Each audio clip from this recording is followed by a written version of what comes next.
Welcome to Dim Lights and Stiff Drinks, a deep dive into the dive bars of Seattle. That awesome wave of surf music that we just drove in on is nothing less than Satan's Pilgrims, Northwest Surf Legends. And the music is more fitting tonight because probably the last show any of us saw before the lockdown. It was my last show. Mm-hmm. Yeah, we saw Satan's Pilgrims at your bar. Dan's right here. Right here at Darrell's. Yeah, that's right. Yeah. It was an amazing show. So we're here at Darrell's Tavern. To the right of me is an ice rink. To the left of me is Fred Meyer, Northwest Grocer Fred Meyer. And oh, yeah. Don't forget Riley's Auto Parts. Yeah, my name's Sweet Lou. Yeah. To the left of me, we got Bob Trombley. This is a Bob Trombley production. Hey, now. We got Brad, the Stash Panda, resident historian. Hello. And we got Jay Deasy. Jay Deasy? Yeah. That we're going with this week? No. Okay, good. Jay Feasy. Right. Yep, glad to be and here. We got a special guest tonight. Don't leave out the... We've got the owner of Darrell's Tavern with us here tonight, Mr. Dykeman. Dan Dykeman is here. Glad to be here. All right. Thank you for agreeing to join. All episodes start with the hope of the owner joining us on mic. And how many have we got so far? Is Dan the first one? Well, we had Charles Finkel. I don't know if that was technically the first one. Okay, we had Finkel, the owner of Let's call it first one. Yeah, it's called first one. Yeah, let's do it. One thing we've all agreed upon is that to be a dive bar, you've got to have some years under your belt, and this one qualifies. Darrell's Tavern's been around since 1967. 1967. Special treat tonight. Dan Dykeman's with us. All right, so that's it. You want to talk about where we're at first? Talk about the neighborhood? Yeah, why don't you go over the quick neighborhood, and then we'll take a deep dive into the history of this place. Well, it's not too far for our listener that listened to the first show and stuck around and he's still listening to this one. You practically see it from here. We are right down the road from Woody's. It's about, 15 blocks up the road? Probably, yeah. Aurora is... It's Highway 99. It was the major arterial going north and south before the interstate was built in 1964. And on Aurora, it's all business, right? It's all commercial. And a surprising amount of it, most of it, in fact, is immune to gentrification. Aside from Lowe's and Home Depot, and there's a Costco a couple clicks up the road, right? Mm-hmm. But this whole thing are cool small businesses. Yep. Okay, so... as was mentioned before, we are here at Darrell's Tavern, a personal favorite of mine, just off the drag of Aurora Avenue North. Darrell's is an old-school bar whose motto is, where your dad used to drink. And indeed, that's what it feels like when you walk into this place. It's definitely one of those beer-in-a-shot type taverns that embraces its dive bar status and wears it on its sleeves. The tavern has had a total of 3 owners, and that includes the current owner, Dan, who's sitting here with us right now. So, Dan, I'm going to go over the history of this place, and if I get anything wrong, please feel free to speak up, and, So, so the tavern has had a total of 3 owners. First opened in 1967 by a man named Darrell Morrison, which is, of course, where the bar gets its name. And when Darrell first opened this tavern, he ran it as a piano bar, actually, where someone would come in every night, play songs on the piano for the customers, and sing, all that kind of stuff. In fact, the current owner, Dan, when he purchased this bar in 2009, the original piano you were telling me was still here, and you ended up selling it to make room for the stage, right? Yeah, I think it was the original piano. I mean, It probably was, I'm sure. I'm pretty sure it was. So, yeah, they did have a piano bar. They had a piano here. That kind of blows my mind, right? Because I know I'm jumping ahead a little bit, but you look around, and it's really hard to, well, it's not that hard, but you envision this as like a swanky kind of, a piano bar, right? It's got a very different vibe now. Well, speaking of vibes, sometime in the mid-'70s, during the height of the disco craze, Darrell actually turned this place into a discotheque, complete with a dance floor. Yeah, I mean, can you imagine what a 1970s disco on Aurora Avenue must have been like? It must have been like that. It must have been crazy. Wow. So that was the first owner again. That was during Darrell's reign. In 1979, Darrell put the tavern up for sale, and a man by the name of Ben Hammond purchased it. So the Ben Hammond guy became owner number 2, and he would own the bar for the next 30 years. Ben Hammond was an accountant, and he owned his own accounting business here in the same building and had been a frequent visitor to the bar over the years. So pause you there. Yeah. It was right in there. The building. right? There's other businesses that have operated. There's an this office building level above yeah. us. Yep, If you look we were at on it. a 2-story, right? We're on a 2-story, and there's apparently a basement too. That's not currently. There used to be a Bill's pool hall. Yeah. It had pinball machines and had kind of a room. There's people that were kids that used to go play pinball and kind of, you had to kind of sneak in there, I guess. But there was some serious pool, I guess, played down in the basement here Nice. over the years. And it was kind of one of those smoky, no music, just pool hall, sharks, type weird things. crap. Pool, Yeah. damn it. And there was a little sign that came off the sign out here. It was a welded bar that came out that advertised another sign for the pool hall, which is the entry was somewhere on the north side of the building here, and there was a staircase that's been removed that used to go down there, and I'm not sure why that was all done, but anyway, the sign's gone from the main sign outside, but it does still say billiards in big giant letters on the building outside. And so Darrell obviously, had the office complex kind of concept kind of ahead of its time a little bit, above, retail in the middle, and then what else? A pool hall in the basement, I guess. So It's quite the picture of this place. All the revenue streams right there. So he kind of he built this place. But I'm sure he designed it or at least had a hand in it. And and here it is, still here. So It's still here. And apparently, so when Hammond purchased it in 79, one of the things he did is there was an upstairs, and he converted the upstairs into his own office and living quarters. he Kinda basically semi-resided here, right? he Is there lived residential up up top? there. No. And he had a home, but he was in Puyallup, but he never went there. He had more cars, I guess, and he had his Lincoln Continentals parked against the fence, and they were all. We're gonna within get to about that. Lincoln 4 or 5 Continentals, years, plural? Hold Plural. that Everything thought for a was- second. Okay, We're going to all get right. into this. Yeah, This we is where it better. gets interesting. Yeah. Yeah. And then when I got to know him was probably the first time I actually met him was I come in here. I just used to come up to the north end and just go into dive bars just out of curiosity to go check them all out. Pretty much everywhere I ever go, I still do that. He was, I don't know, he had to be in his 70s the first time I met him, his late 70s. And then when I bought it from him, I think it was like 84 maybe, at the time. And, it was, there wasn't a lot going on here. There was just the handful of guys would come in here and neighborhood people. And it was just had a dimly lit, not even a neon sign, like a light bulb open sign that you couldn't even see from more than 10 feet away. But you had stiff drinks. This was just beer and wine. And This was when it was Oh, actually a tavern. True tavern. and it was a Yeah. tavern. What? It was just Tavern. basically a tavern. We put in the liquor after I took it over because, why not? But you had to put in food, right? That was the rule. The food was You had to kind serve of, food to serve liquor. we had the, $15 TV dinners and stuff like that for a while. But that worked for eventually, a couple that worked for a years, while. Right? Yeah, it worked for then a we, while. But then we started making our own. We had a pizza oven it came with, so we started. Why don't we make pizzas to actually use that thing? And there's a small kitchen. It's really not a full kitchen by any means. So what they did back then, I'm not really sure. I mean, I do have an old menu somewhere I saw.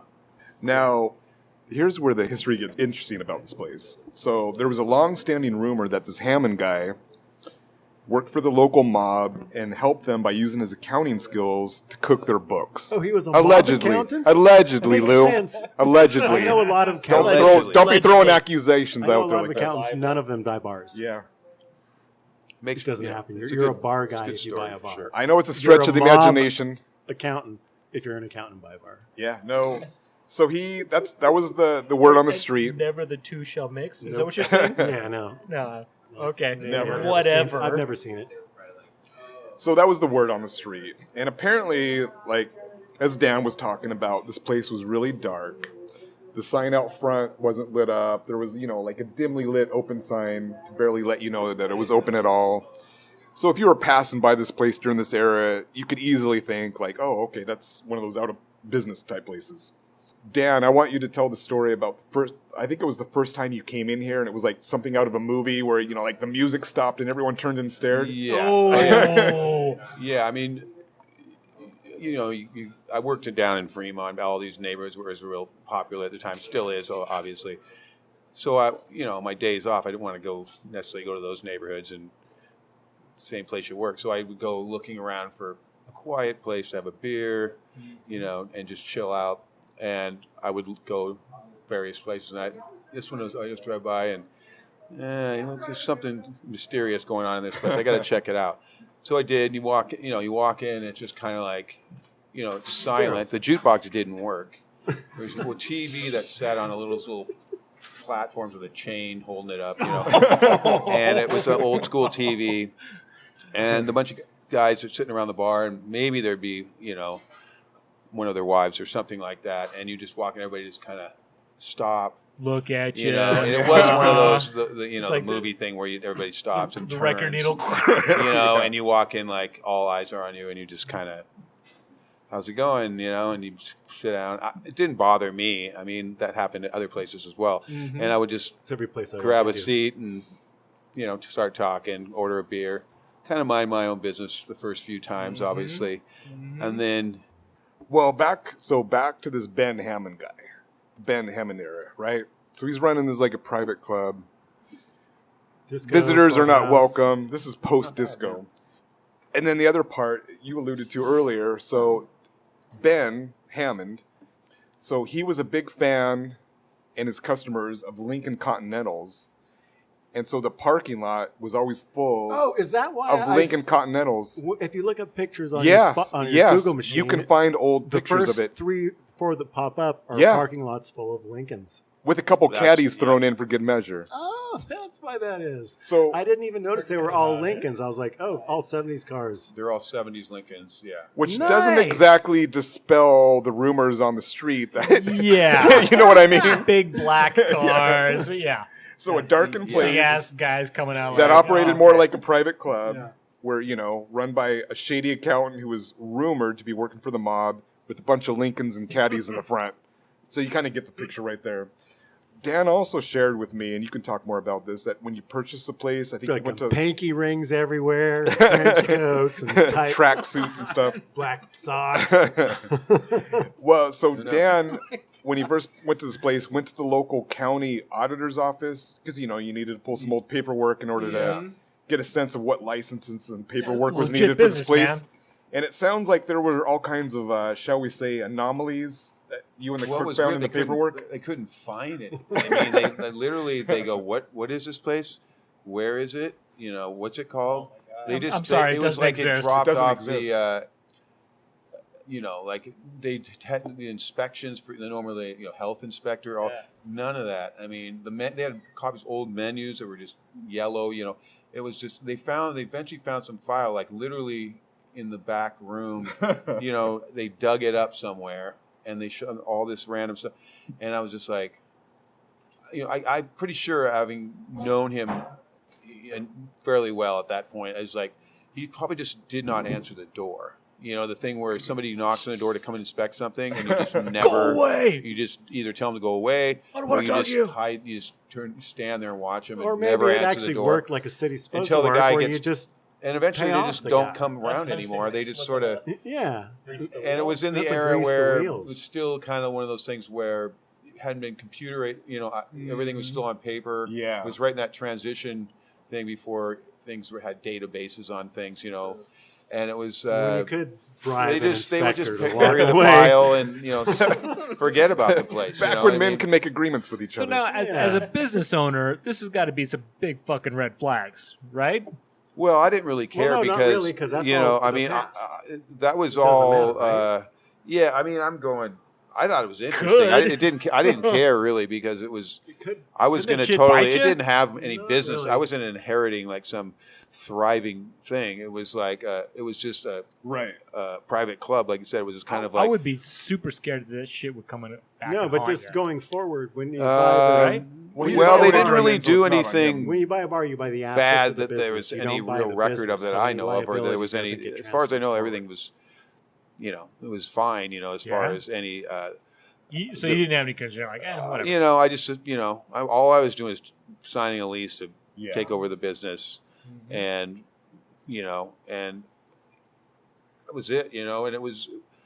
And his daughter Sue was really super cool. She helped me out with a lot of stuff, and the only business I really did have was the hockey guys next door, which are now probably the North The Gate, ice the new rink? Kraken facility now. But and they would come over here and just have their big trophy night at the end of the season, and all the, like, and I record think Trash there's up the a joint? hockey play puck. there? Well, it used to be right there. I think somebody, I don't know, they stole it, or there was a hockey puck screwed to the wall right there. But that was the big, the night. It was Thursday nights. They would all roll in here in force. But other than that, there was very little business here. So I just go, I'm just getting this bar, and I'm gonna do music. I'm gonna do the dive bar thing. I'm gonna get bands in here. I'm gonna that's try to do all that pretty stuff, which is what we did. right? Like your music ambitions that's fresh, other than the piano. Yeah, I mean, I don't think there'd been any disco or piano or anything in here since During probably. Ben Hammond's years, yeah. I don't think since that time. For like 30 years. Point being is piano bar, old history, disco, okay, but now we've got a music history. It's kind of gone full circle. A little Yeah. It has kind of gone full circle.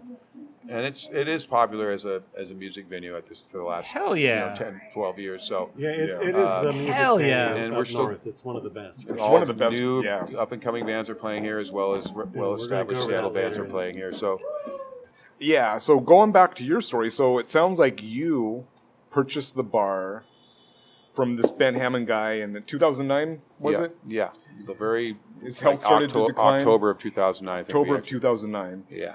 And you were looking for a dive bar to purchase because you were telling me that, you were... I was looking around. I had I could think about 5 different places in Hey, different looking at parts of town. Craigslist and No, I mean, No, I knew these no. places were there. I just didn't know if they'd let go of them, or if they were Right. ever available, or if they were going to pass them on Where to a else were family you member, or looking? what was going to happen. where else were you looking? It was a Tug Tavern down in Oh, Delridge. R.I.P. was Oh, nice. one Hell I yeah. thought was cool, Hell yeah. which You're familiar with just that? got Oh yeah. taken out, unfortunately. Yep. I mean, the old Cabin Tavern's still down Oh there. hell yeah. Episode number 2. yeah, is we the recorded there. cabin. And Yeah. that Great place. was, at a time where it was a little bit iffy about where that was going to go. And I'm glad to see that one's still there. Yeah. I know there's something out in West Seattle. There was a place out in West Seattle called Bob's a West Seattle guy. What do you got? Connie and something like it was a Chuck couple and Sally's. Chuck and Sally's. Mm-hmm. I was still and I around? really wanted to get that one, and I couldn't have done music in there, but I would have got it anyway. Yeah. Now it is something. It might be. Just the name Chuck and Sally's, that's Yeah. money stuff right there. And I mean, and it just was this tiny little cool neighborhood bar. Yeah. I just wanted to get something to get started, with my own place. This place was good because it was bigger, and it had carpeting on the walls. If I was doing music, couldn't be, Like a soundproofing more perfect kind of thing? Oh yeah, I mean Nice. the bounce. You go into all the new construction is just super echoey, and it's all glass, Yeah. cement, Oh, the steel. modern So shit. it's Yeah, just like this place will hide a gunshot easy. Yeah. Yeah. Well, Yeah. that's they probably. Allegedly. Well, there was It does windows sound right here fantastic in where here. the carpet is Yeah, on this wall here. Satan There was sounded killer in here. somebody Yeah. threw a beer bottle through the window, and some act of rebellion or something. And I think Ben got really mad and said, "Screw it! I'm bricking in the building. I'm bricking in the windows." And he's the guy that put the carpet on the walls, at least on that wall. And Beer-proof carpet. it was Yeah. it set it Yeah. up for me perfect because there was just the doors and no windows hardly. Actually, there's big fans over here on these little small windows. I had a friend of mine that puts in windows, take those big. I mean, they Still were some like fans. aircraft engines, almost like big. And, I mean, it's like talk about sucking the smoke out of here. It probably did a hell of a good job, but Probably needed to back they were in the just day. gnarly and big and kind of ugly. So I got a little light out of those and ventilation and so forth. But Yeah. it was great for the music. So, and it still is. It's great. And Dan, one of the coolest things that you were telling me about when we talked last week is that you were telling me about basically the sign out front, the iconic Darrell sign, Yeah. that street side.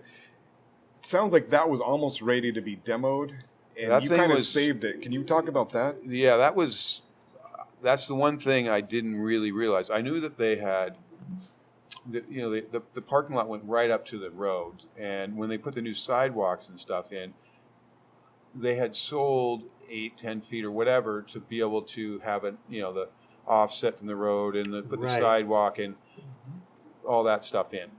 So they sold that to the city of Shoreline for X amount of dollars, but the sign at that point was too close to the sidewalk by code and all that. And so, and at this point, I don't think he cared really what happened to the sign. It wasn't even hooked up. The wires running out to it were in the basement in a coil. And the neon was all broken. And that was the other thing, just this little sign said open with a light bulb, like a 40-watt light bulb or something. It was like, if you weren't looking careful, you wouldn't even know this place was open. And so the sign was still sitting there. And then I found out after I'd already signed, I went, what do you mean with the sign? And I immediately ran over and asked who was in charge of this kind of stuff over the city. And this guy was very cool and very cooperative. I said, I need that sign. I just bought the bar. And, I got to have that sign. It's part of the original history, blah, blah, blah. And she goes, oh, yeah, well, we can probably do that. So basically the city of Shoreline owned the sign. And I was able to get Did you have ownership to of the move sign. It 3 feet to satisfy Is it- that kind of part of Is it? there some said I could historic have it, registry kind of shit going They on? didn't really want it necessarily. They just, Seriously, right? No, at it's some more like we're gonna point throw it out and it would probably go away. move it. So I called this Shoreline Sign company that was here. I think I'm not sure if they're still around or not, but I go, you guys get over here and get the sign. So they came over and they cut it with a saw, cut it down and put it on a flatbed truck and took it away to their sign shop. And I went, okay, sweet. Now I got it. Now I can deal with whatever else I got to deal with, which was to get an engineer to draw a new footprint with rebar and Move it 2 engineering feet. drawings and move Yep. it back so many Move it feet. 2 feet. And then I decided to move it up a little bit further north, so it had a little bit further away from the sight line from the people looking at it from a distance. And anyway, did all that, got the approvals, the sign was rebuilt, the cement was poured, and boom, we pulled the wires out of the basement, hooked them up, and kaboom, it worked. And it was rebirth. The Darrell So- sign came alive And again. thank you for doing that, because Oh, that hell sign is yeah. one of my favorite along Aurora Avenue. It's Very Yeah, it was iconic. just It's cool very to see it iconic. light up Incredible. again. I remember that And day. it's Very when iconic. they I mean, just, it without just the went up sign, it's almost like you're hiding. with Or you Yeah. would have nothing. You And it's you at would the back. disappear into I've the driven ink. You wouldn't Right. even, yeah. I mean, the 3 sign times before is I so first much figured it part out. of the identification and the marker for what this place is inside by seeing that outside. So it's like those two things had to stay together. I wasn't sure if I was going to keep it Darrell's actually at the beginning. Really? But then I started looking around those ceramic letters with aluminum wrapped around them, and they're like, I don't know You had no who choice made at that those or point. how they were Yeah. made, but they Oh. look really expensive to try to get rid of them, and then. Yeah. And I went, no. No, I think you I'm, made the I'm, right choice I'm by not. keeping it. I'm keeping this 100% exactly what it is. I'm just going to add more of what it speaks to me as, and it was just my dad's era dive bar. It was the Northwest Dive Bar all the way. All the way. I got to ask And, though. Did you have some alternatives in mind? Well, I did have. If you look on our business license, where it has, the names. There's an alternate name. It was the Red Arrow Tavern. All right. And, That's got a good ring to it. I like that. That never happened, but it's still on the paperwork actually. Did you have a number 2 and a fallback? Well, I have other bar concepts where it had names. What was one of them? For like a really trippy, dark cocktail line, called the Gilded Cage. Oh, And one was the, it. and one I was, like it. and one was the I think it was called the Red Carpet, but it would have like one of those, Yeah. those things that come out you see in New York that cover the sidewalk, and that has that little piece Yeah. of carpet that rolls up. Uh-huh. Of course, it'd have to be red. Of course, I'm into the red thing. I think I don't know you- some other stuff. I had some other ones too. Yeah. I think you should really try to pursue taking over Harvey's. I know it has kind of like a shaky history behind it, but I think you're the right man for the job, especially with the sign out front and everything. The What's Harvey Harvey's? sign is cool as hell. I mean, the Episode ears number 32. flip back and forth. It's Don't skip like, ahead. Yeah. that sign is really I think a little bit even more money. Blue, Really, I mean, it's that's just the so dive cool. bar. It's with the- closed right now, but it has the big sign out front. It says Harvey's, and there's a rabbit, and it's There's 2 sets of neon, and there's a Yeah. relay that switches the neon back and forth, Yeah, that place is like his great. ears are moving. Huh. I've Well, never and noticed they- it. It's an Aurora thing? It, Not too well, far it's from not here? lit up anymore, and there's a point where one of these old Neil, rules, come on, keep like up. it was distracting to have the ears flipping back and forth, even though they've been doing it for 50 years. Yeah. They made them freeze it in Is it one less position or distracting another. than a What, prostitute? who the fuck made the? The liquor It board. was you, there Jeremy. was I all uncovered kinds of the- weird what stuff the- like that. there was a lot of weird rules that went on for a while. You couldn't use the word tavern if you sold liquor. Right. And all that kind of got sorted out and just went, nah, it doesn't matter. And, fortunately, because I didn't want to have to change it to Darrell's Pub, I don't think that would quite really... No. Yeah, you made the right choice. So there's a little story behind that. But anyway, we got past that. We were able to keep the tavern tag. And well, it's just like in the early 20th century, the word saloon was a really loaded word. Sure. Yeah. That even bar. It was almost like the social boogeyman of its time. And for a while, they had to avoid the word saloon. Now it's kind of like a quaint term. And, isn't that nice? Old-timey and stuff. But for a while, you had to avoid it at all terms. It was a bad word. Tavern was a little bit that way, too. You didn't want to be a tavern for a while. You didn't want to be a tavern, but now it's like really the new tavern is all these beer, like breweries and the tasting rooms and the tap rooms and the tap rooms. I guess they don't call them taverns. They call them, I guess, tap rooms. For the most part. So in summary, Darrell's Tavern is a true relic of Aurora Avenue, whose story reflects the sordid and seedy history of the roadway itself. A large part of its story is shrouded in mysterious rumors of organized crime, but that only adds to its reputation as one of the area's top drinking establishments. It is a bar that certainly embraces its roots. As the current owner once quipped to the Seattle Times, old Highway 99 culture is almost erased on Aurora, but not here. That's that a good was way to put it. Mike, I believe, said that. I think I thought it was you that said it. I don't think so. But no? But also there is a Darrell's Ghost too, just to throw that in. Oh, you have our interest now. And he does, I'm pretty sure it's a he. It's actually Darrell? I could be. I think it's Ben. Oh, Darrell. Ben. Wait, who's Ben? Well, Ben's the second owner. Owner number 2. We're getting somewhere interesting here. It could be him as well. But there's definitely a presence. People have heard things, the noises that are not normal. It's not a big place, so you hear stuff real quick. And they see like somebody, or they feel someone's around them. And I felt it actually too when you're here like late at night, dead quiet after. It's kind of weird because you have these bands. It's all this activity, and then all of a sudden you're here at 4 a.m. and it's just like you're cleaning up, and it's like dead silent. Quiet. It's like almost polar opposite.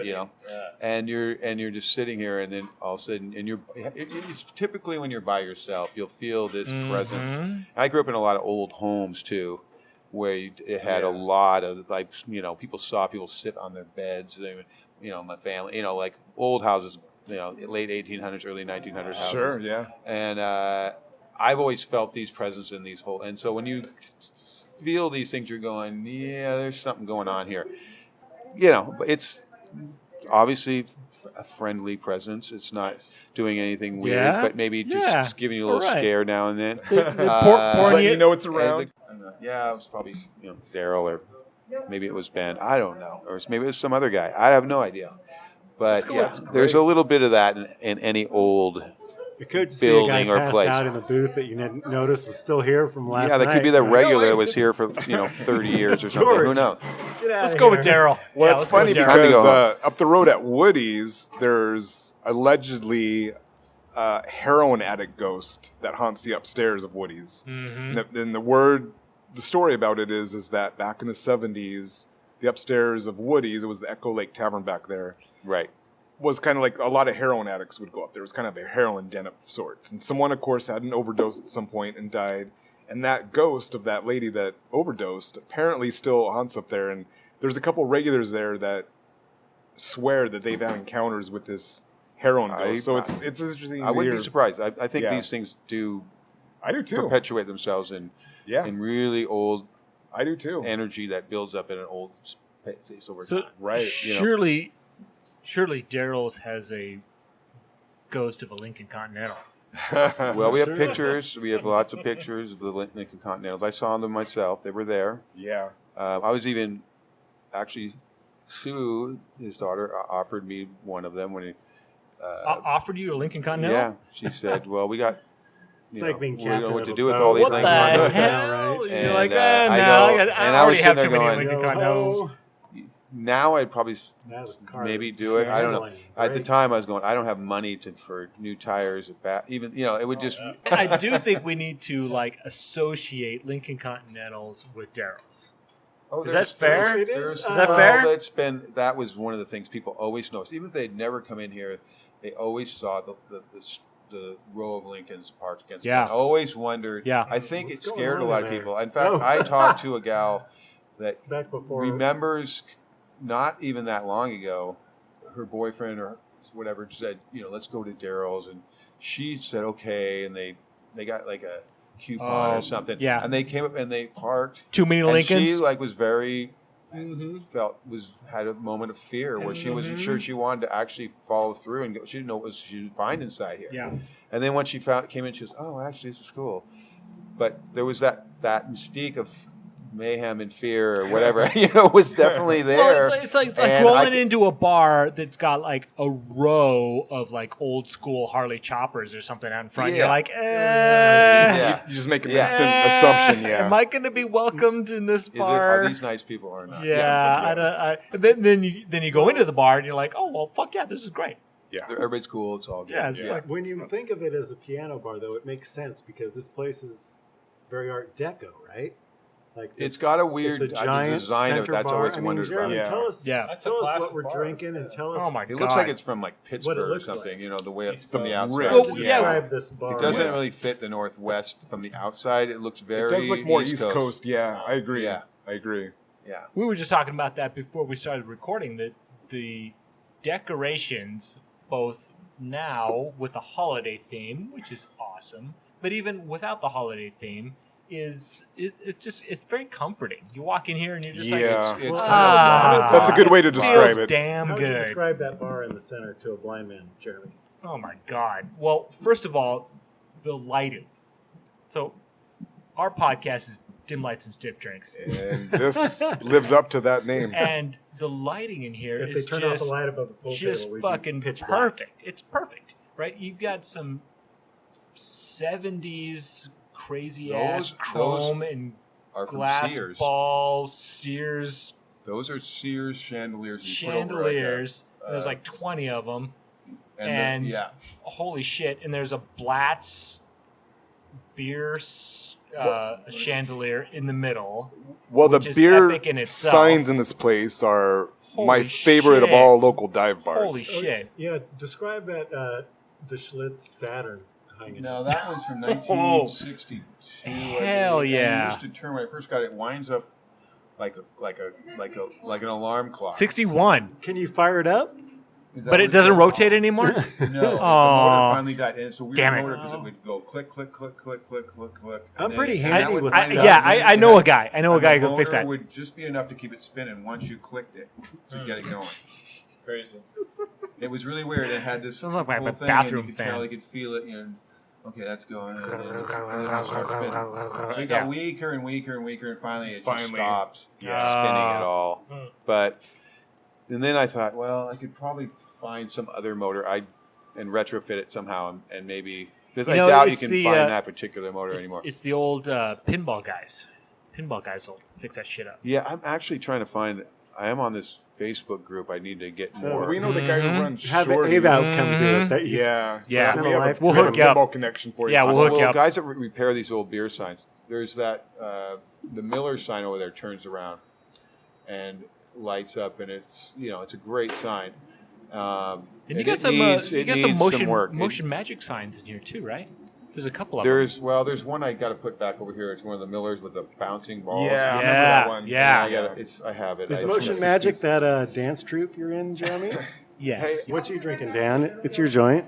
Yeah. You're drinking I typically drink a Heineken. Something off the tap, but I just grabbed a bottle of Heineken just because something light. And I got a little shot of tequila to go with it. I wasn't really, getting real thoughtful about it necessarily, but we have kind of a lot. We have tried to get some smaller breweries on. Well, shit. I mean, you've got a pretty epic selection. We've talked about this in numerous episodes about like you can't have a bar in Seattle without having good craft beer. It's like we're a beer city, and it's just like so. the fact that you've got some pretty epic beers, I'm glad you brought up some local stuff. You got like Hellbent, you got Georgetown, right? Some stuff on tap. Yeah. You mentioned about how you've got 11 taps now. Yeah. When you bought the place, though, there was 3, something like no, that. they were all there. Those are the original lineup. That's the same tap handles lineup. It's just that they didn't use half of them. You know what I mean? Oh, really? They were there, but you couldn't actually. Well, they just didn't have enough people to drink off it, so they had Bud and Bud Miller Coors. Sorry, we don't have that. PBR. Just I don't even think they had PBR. I think Rainier? they had Bud. Wow. Maybe they had Rainier. I don't even remember, but it was pretty much a 1970s beer list. What's that Portland there Trail wasn't a Blazer lot beer? of creative things on there. Yeah. And well, that's pretty wild to think about. There were 12 tap handles, but only 3 of them were working. Yeah. I mean, we're cautiously adding. We have two sitting there, not on right now, because we just want to make sure we keep our beer fresh and go through it, and not have a bunch of stuff just sitting there. Yeah. And that's where we add those on to some smaller brewers that would brew something unique that we think we'd want Like what Brad's support. drinking tonight. Well, what are you drinking, Brad? I am drinking. No, that's not a good example. Hey, no shame in my game. I'm drinking Hell a Rainier yeah. Tall Boy. So we're at Darrell's. You drink a Tall Boy. That's Well, Northwest staple right It's there. a Northwest staple. That's a good point. There's a great cooler Yeah. right by the Yeah. bar. You can sit at the bar, hang go take 90 a peek degrees and see. over to take a look at what's in the cooler, and you've got all the We got Tall Boys, ciders and other canned stouts and and European but there's some beers good shit, and right? It's Mexican beers and there's the and Rainier old school beers. Tall Boy that you're drinking, Brad, but there's also some ciders and for sure. some imports and some micros. We used and to have some all every sorts of single great tall shit. boy that you could get that was old school, even from Iron City, Nice. Pittsburgh. Oh, But you can't. Then they knocked off Olympia. They knocked off Yeah. Hams. Yeah. They knocked off Yeah. R.I.P. a bunch to all of those, them. Yeah. You know that we Yep. had the whole lineup Yeah. of tall cans. now you got that a Tall Boy of represent Rogue. the era of this place. So we were definitely into that. And then all the other ciders and seltzer stuff and European beers and some cool stouts and other things Yeah. to fill in. Like when people that in the summer want a stout. So we usually and then we got we got the Timeless- a Christmas timeless beers stout. going on now and stuff. Hell yeah. and stuff like that. So What did you drink, Jeremy? Which one did you go Well, I with? got a Maritime Pacific Christmas Ale, which is very rare to see on tap. I was super happy to see it here. yeah, we do that every year. We rotate through that. There's the Maritime, then we'll go to Jewel Ale, and then we'll go to Yeah, various. Snow Cap or something. Yeah, like that. yeah, we kind of rotate Those through seasonal, those those- ones that Oh. have been around forever. Cherished seasonals. Yeah. God bless Yeah. America. Yeah. Got to Yep. have one of those on during the winter. Jolly Roger, baby. The Jolly Roger. What about yeah. you? What you drinking, Lou? I'm drinking the. What am I drinking? It's the one with the Oh, wood he's- handle.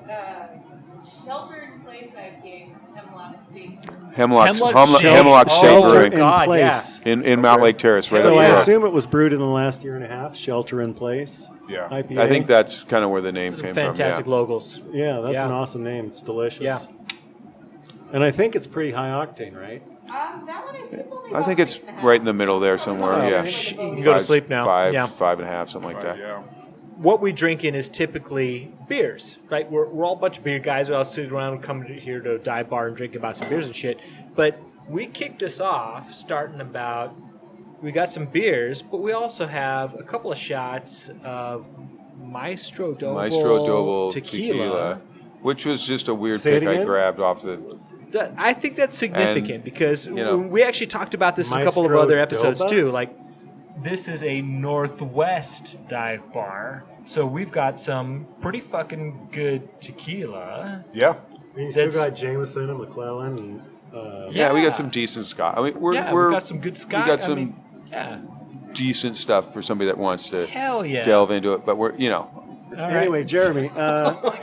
you need to talk About about the Hennessy, music but- here because it's important because not a lot of people support music around here. But you can come here on any Friday night and Saturday night and see 3 killer bands Yes. that will blow your mind. Very unique to And- this establishment. Yeah. You haven't heard of any of them, but a good band name will tell you all you need to know. Jay, tell us who's on the concert calendar coming up. Okay, what do we got here? Dog Patches. That's Friday night. That's a young band's coming up, and they're really cool. They got the '70s kind of heavy sound. That I listen to Bitch Fits. I haven't actually. I need to listen to Bitch them because Fits. I haven't. And Bitch the other 2 Fits. bands, and these are all new bands. Bitch Fits? Bitch Fits. Other than Frankie and the Pool Boys on Saturday night are from San Diego. They're Frankie really and the Pool Boys? super cool surf band. Destroyers? The Oh, Del wait, no. Destroyers are Del from here, Destroyers. and they're a surf band. And Desolate they're Coast. local and super cool and great. And the Desolate Coast used to be a band called The Verb. This is a new version of, I'm not sure if it's got new members, I'm assuming. And the Desolate Coast is another surf band. The thing that's cool about these is they don't Desolate sound Coast. like all the same. They actually sound distinctively different when, because surf music you think is just all Dick Dale or something, but But they all do their own take on it. they do. And it's amazing how distinct they are in, the So you're a surf. surf guy. I love surf music. I love all kinds of music. I like metal. Well, Name I'm a pretty couple much more. all Well, over. well, I like let's Let's hear music, some you more know. great We're names. the same way. It's yeah. also worth noting that this Sunday is Darrell's Jazz Jam. Now that's awesome because the guys Fuck that play yeah. that are, super accomplished players. One of the guys that plays drums, Jerry, builds drum kits for people and just from scratch. I'm looking over at the stage right now, and there's like half a drum kit just like sitting there. Well, that's just a pile of, that's open mic drum kit. That's our little house kit that we throw out. Nice. So I could go like, And we have a start hitting bass and those we have skins some right other now? instruments we throw out on the stage so people show up and they're missing a guitar or whatever, we got one for you. So, get up there Darrell's and has play. got you. Very cool. Yeah. So that's back in action now too. So, then you just keep going. King Youngbloods are really coming up on the 17th is like a really up and coming band. And we're looking forward to that show. That's like, they're What kind of really, genre are we looking at here? they're rock, but they're like brand new So do you actually young guys know that are all these really, bands and that they're are all playing in your local bar? shoreline guys, from what I hear. wow. Hell yeah. And they're all from the north end here, and Yeah, wow. they're all very, very good at what they do. So we're looking forward to that. Then they get into the Hard Money Saints, the Swaggerlies, Bullitt County. These are guys that Hard are a little Money older, Saints, but they do Bullitt like County? a lot of rockabilly, country blends of rockabilly, country, Nice. and rock. And they're pretty solid. All right. The Viking established players that have surfers. The Viking surfers are cool. They're a local. There's a local surf kind of bands that are very like Seattle oriented, and then there's the ones that, but they all. And there's a friend of mine named Tom Head, and he has a surf show. I believe it's called Fiberglass Jungle, I think is what it's called. Anyway, he helps me with a lot of surf stuff. He's nice. expert in surf, and he is a great guy. And He scouts out and finds the bands for you? well, he's just is into it to the big time, and he listens to this kind of Knows music. the He has band. his own, All right. podcast, Yeah. radio show. He's the real guy. Nice. He hooks me up with all the surf bands and nice. and educated Nice. me, from the get go. So we want to encourage everyone good to to have come friends. down to Darrell's because this place is booked out between now and February. Thank you, Dan, for joining us on Thank the mic you. Thank tonight. you guys. It's hell been yeah. fun. This is a really special episode. We want an owner every time. No, we appreciate you sitting in with us. We love this bar, so it was an honor to sit down with you and absolutely. hear about its history. So thank you. Thank you very much, guys. All right. It's been fun. Until next time, be safe. Come to Darrell's. Peace out. I'm the Darrell. Thanks, guys.